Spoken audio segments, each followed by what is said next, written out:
Hello friends, good morning. നമ്മുടെ Kerala TV സീരിയലിലേക്ക് എല്ലാവർക്കും സ്വാഗതം. അങ്ങനെ കുഞ്ഞിൻ്റെ തൊട്ടിലിൽ വന്ന് നോക്കി നിന്ന് അച്ഛൻ ഇനി മോനെ കാണാൻ പറ്റുമെന്ന് പറഞ്ഞ് ചങ്ക് പൊട്ടി കരഞ്ഞുകൊണ്ടിരിക്കുക ഗൗതം.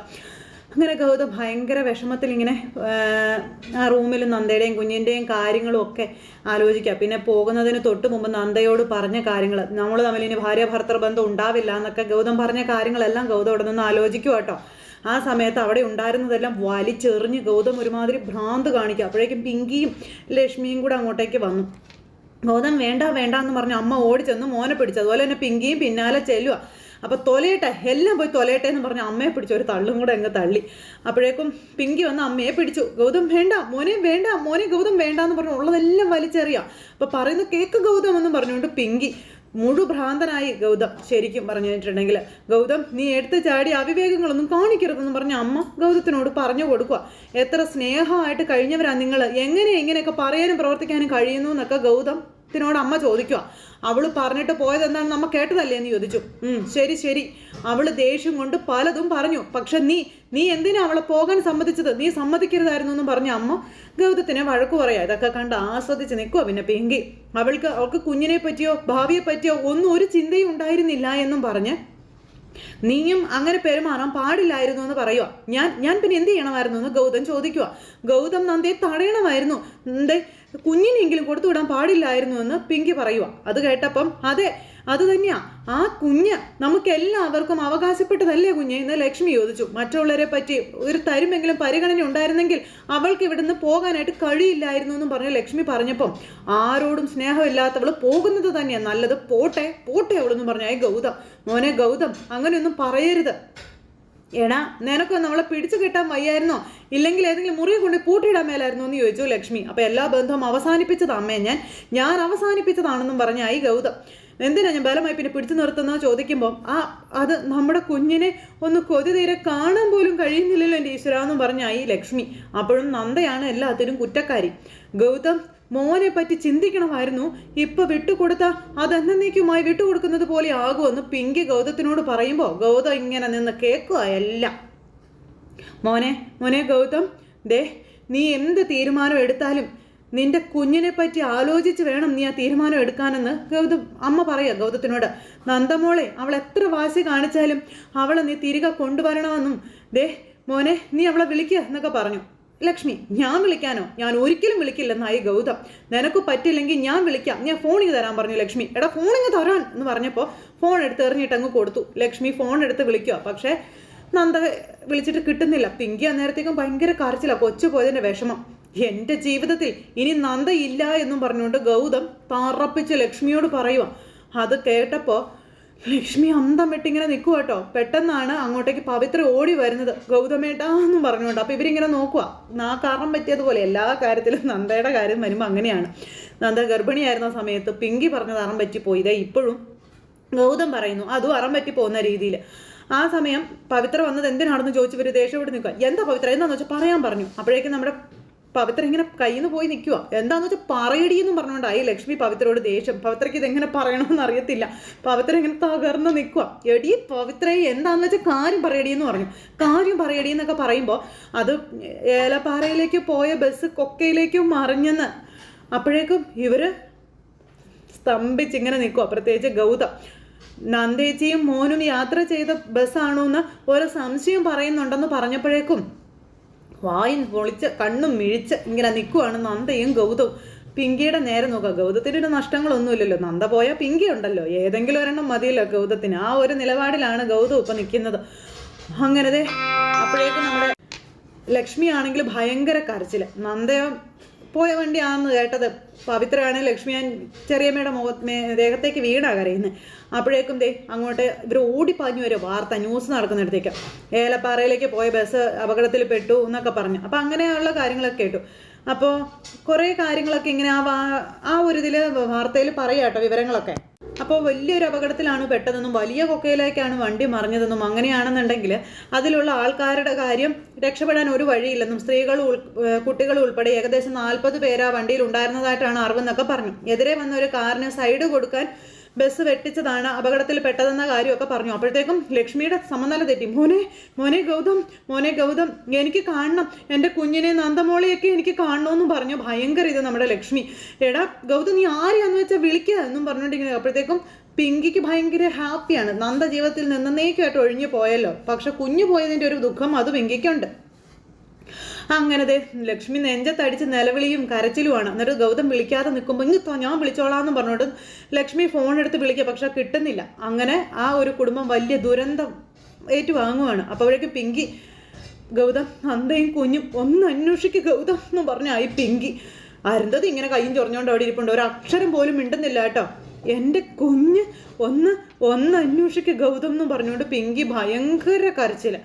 അവിടെയും പിങ്കിയുടെ കരച്ചിലിനാണ് എല്ലാവരും പ്രാധാന്യം കൊടുക്കുന്നത്. പിന്നെ കാണിക്കുന്നത് ഒരു സിസ്റ്റർ കേട്ടോ. സിസ്റ്റർ ഇങ്ങനെ കർത്താവിൻ്റെ മുന്നിൽ പ്രാർത്ഥിക്കുവാണ്. അങ്ങനെ പ്രാർത്ഥിച്ച് അത് കഴിഞ്ഞ് അങ്ങോട്ടേക്ക് ചെല്ലുമ്പോൾ ഒരു കുഞ്ഞുമായിട്ട് 2-3 പേര് വന്നിരിക്കുക. ആ കുഞ്ഞുമായിട്ട് വന്ന് ആ സിസ്റ്ററുടെ മുന്നിൽ നിൽക്കും. അപ്പോൾ എന്താ ആ കാര്യമെന്ന് ചോദിച്ചു. അപ്പോൾ ഈ കുഞ്ഞിനെ കണ്ടു. ഏതാ ഈ കുഞ്ഞ്? അപ്പോൾ അറിയത്തില്ല മദറെ, ശാന്തമ്മ പുല്ലരിയാൻ പോയപ്പോൾ അവിടെ കിടന്ന കുഞ്ഞാണെന്ന് പറഞ്ഞു. അപ്പോൾ അത് ഗൗതത്തിൻ്റെ കുഞ്ഞാണ്. അപ്പോൾ ബോധം കെട്ട് കിടക്കുമായിരുന്നു, ഇവളെടുത്ത് വീട്ടിൽ കൊണ്ടുവന്നു എന്നുള്ള കാര്യം പറഞ്ഞു. അങ്ങനെ ആ കുഞ്ഞിനെ ആ മദറിൻ്റെ കയ്യിലേക്ക് ഇവരെ ഏൽപ്പിക്കുക. കുറേ നേരം വെള്ളം മുക്കി തുടയ്ക്കുകയും ഒക്കെ ചെയ്തപ്പോൾ ചെറിയൊരു അനക്കം വീണെന്ന് പറഞ്ഞു. അപ്പോഴും ഓ ജീസസ് എന്ന് പറഞ്ഞ് അവർ നിൽക്കുക. എൻ്റെ പൊന്നു മദറെ, അറിയാലോ 4 മക്കളുണ്ട് ഞങ്ങൾക്ക്. ഈ ഒരു കുഞ്ഞിനെയും കൂടെ കൂട്ടിയാൽ എല്ലാവരും കൂടെ പട്ടിണി കിടന്ന് ചാകും. അതുകൊണ്ടാണ് ഞങ്ങൾ ഇങ്ങോട്ട് കൊണ്ടുവന്നത്. അപ്പോൾ ഇത് ആരുടെ കുഞ്ഞാണെന്ന് അറിയില്ലല്ലേ എന്ന് ചോദിച്ചപ്പം അറിയില്ല മദറെ, പ്രസവിച്ചിട്ട് കുറേ ദിവസങ്ങളായെന്നാ തോന്നുന്നതെന്നുള്ള കാര്യം പറഞ്ഞു. മനഃപൂർവ്വം എന്തായാലും ഉപേക്ഷിച്ചതാ. മദർ ഇതിൻ്റെ തള്ളയെ കണ്ടുപിടിച്ച് ഏൽപ്പിക്കുമല്ലോ അല്ലേ എന്നൊക്കെ ഇങ്ങനെ ചോദിക്കുന്നുണ്ട്. ഇനി ചിലപ്പോൾ കളയാൻ വേണ്ടി കൊണ്ടുവന്നതാണെങ്കിലോ, ഇവിടെ വളർത്തണം മദറെ എന്നൊക്കെ പറഞ്ഞു. അപ്പോൾ ശരിയെന്ന് പറഞ്ഞു കുഞ്ഞിനെ മദർ ഏറ്റുവാങ്ങി. അങ്ങനെ ഗൗതത്തിൻ്റെ കുഞ്ഞ് വളരെ ഭദ്രമായിട്ട് ആ ഒരു അനാഥാലയത്തിൽ വന്നു പെട്ടിരിക്കുകയാണ്. ഗൗതം ഇവിടെ കിടന്ന് വിളിയാ. ആ സമയത്ത് പോലീസുകാരെല്ലാവരും കൂടി അവിടെ വന്നു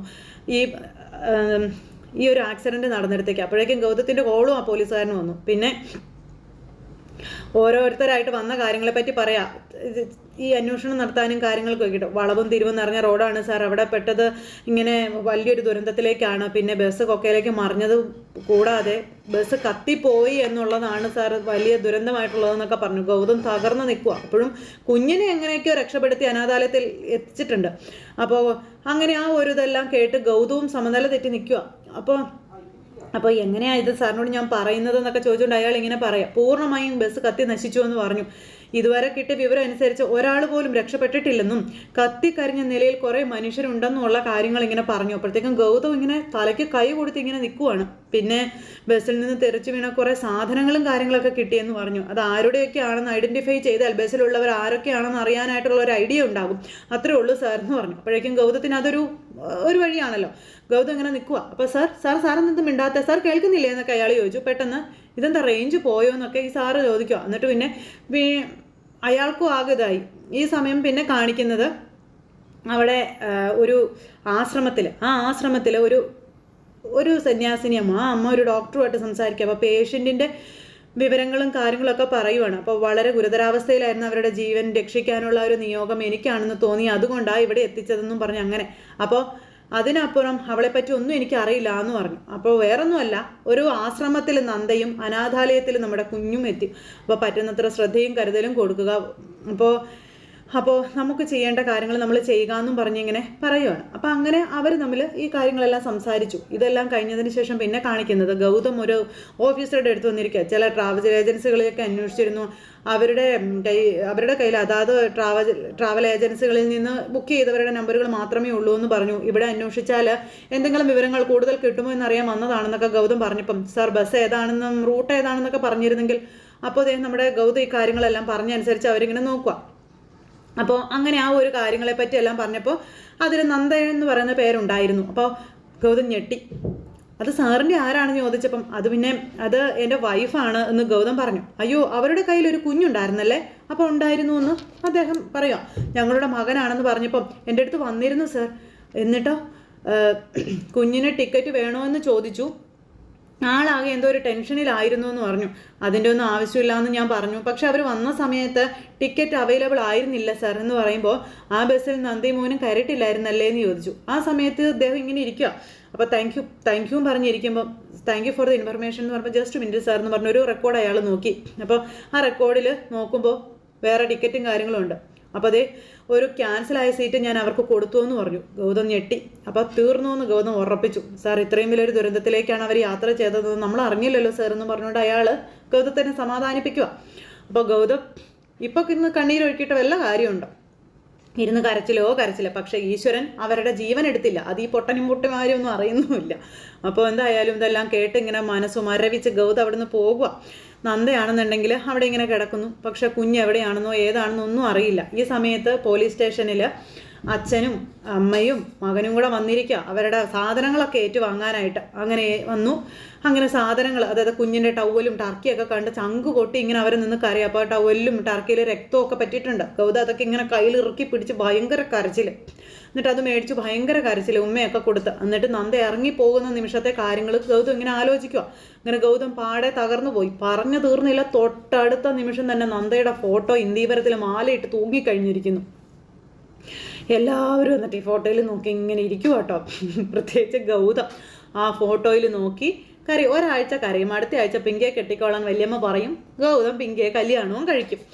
അതാണ് സംഭവിക്കാൻ പോകുന്നത്. എന്തായാലും ഒരു ആശ്രമത്തിൽ നമ്മുടെ നന്ദയും ഒരു അനാഥാലയത്തിൽ കുഞ്ഞും വളരെ ഭദ്രമായി തന്നെ ചെന്ന് പെട്ടിട്ടുണ്ട്. അതൊന്നും ഇവരാരും അറിയുന്നുമില്ല. എന്തായാലും ഗൗതം ഇങ്ങനെ നന്ദയുടെ ഫോട്ടോ നോക്കി പൊട്ടിക്കരഞ്ഞുകൊണ്ട് ഇങ്ങനെ നിൽക്കുവാണ്, എല്ലാം നഷ്ടപ്പെട്ടവനെ പോലെ. അങ്ങനെ നിൽക്കുന്ന ഗൗതത്തിനെ കാണിച്ചുകൊണ്ട് ഇന്നത്തെ നമ്മുടെ കഥ അവസാനിച്ചു. അപ്പോൾ എല്ലാവരും കാത്തിരുന്ന് കാണണം കേട്ടോ. എല്ലാവർക്കും നല്ലൊരു ദിവസം ആശംസിക്കുകയാണ്. എല്ലാവരുടെയും സപ്പോർട്ടിനും സ്നേഹത്തിനും ഒത്തിരി നന്ദി അറിയിക്കുന്നു. അതോടൊപ്പം നമ്മുടെ ചാനൽ ആദ്യമായിട്ട് കാണുന്നവരുണ്ടെങ്കിൽ ഒന്ന് സബ്സ്ക്രൈബ് ചെയ്യണേ. തൊട്ടടുത്ത് കാണുന്ന ബെൽ ബട്ടൺ അമർത്തി കഴിഞ്ഞിട്ടുണ്ടെങ്കിൽ നമ്മുടെ വീഡിയോസ് എളുപ്പത്തിൽ കാണാൻ കഴിയുന്നതായിരിക്കും. അപ്പോൾ ഒരിക്കൽ കൂടി എല്ലാവരോടും ഹൃദയത്തിൻ്റെ ഭാഷയിൽ 1000 നന്ദി അറിയിച്ച് നിർത്തുന്നു. വീണ്ടും കാണുന്നത് വരെ എല്ലാവർക്കും നന്ദി. C you again. Take care. Bye bye. ഇനിയിപ്പോൾ ഈ കഥ എങ്ങോട്ടാണ് പോകുന്നതെന്ന് ഒരു അന്തവും ഇല്ല, ഒരു കുന്തവും ഇല്ല. ഏതായാലും അവസാനം എവിടെ ചെന്ന് എത്തുമെന്ന് കാത്തിരുന്ന് കാണാം. അപ്പോൾ എല്ലാവർക്കും നന്ദി.